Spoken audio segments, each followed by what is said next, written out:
Okay, now I'm going to show you a dumbbell tricep kickback. We're going to do two arms. We're going to do it standing.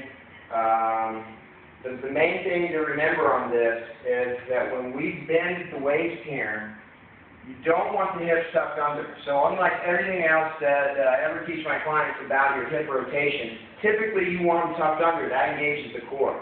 But as far as an exercise like the Romanian deadlift, which we'll go through later, or a dumbbell bent row, or even this dumbbell kickback that I'm going to show you, you want to make sure that you are pushing the hips out first, which kind of goes through your belly, but then you just hinge at the waist.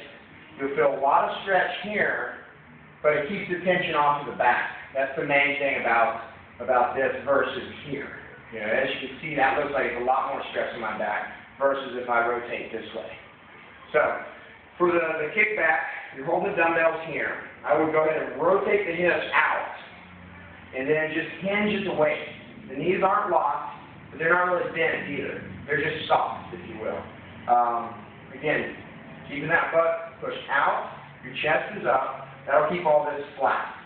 Then bring the elbows up, and from the shoulder to the elbow, it doesn't necessarily have to be parallel to the floor. It's like from my hips to my shoulder, my upper torso, it's not parallel to the floor either. I may be at a 45-degree angle or something, and the arms, upper arm, is fine running in line with that. And so you're going to have the dumbbells hanging in front of the knees. You'll pick this up, and then the main thing to remember on this exercise is just like the prone cobra, retract those shoulder blades down and back. So then you can kick back here. What happens is you see a lot of people try to do too much weight, and they do their kickback, and they rotate the shoulders forward.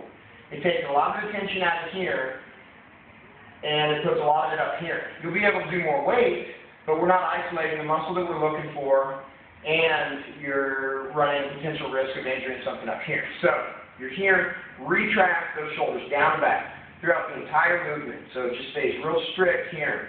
As it gets heavy, you are going to feel a little bit of these shoulders roll forward. Just remind yourself, pinch those shoulders down and back. Kick back, little pause, and then back. You don't have to lift real high here, because if you try to lift too high, it's going to throw your shoulders forward. So keep it pinched down and back, slow kick back here.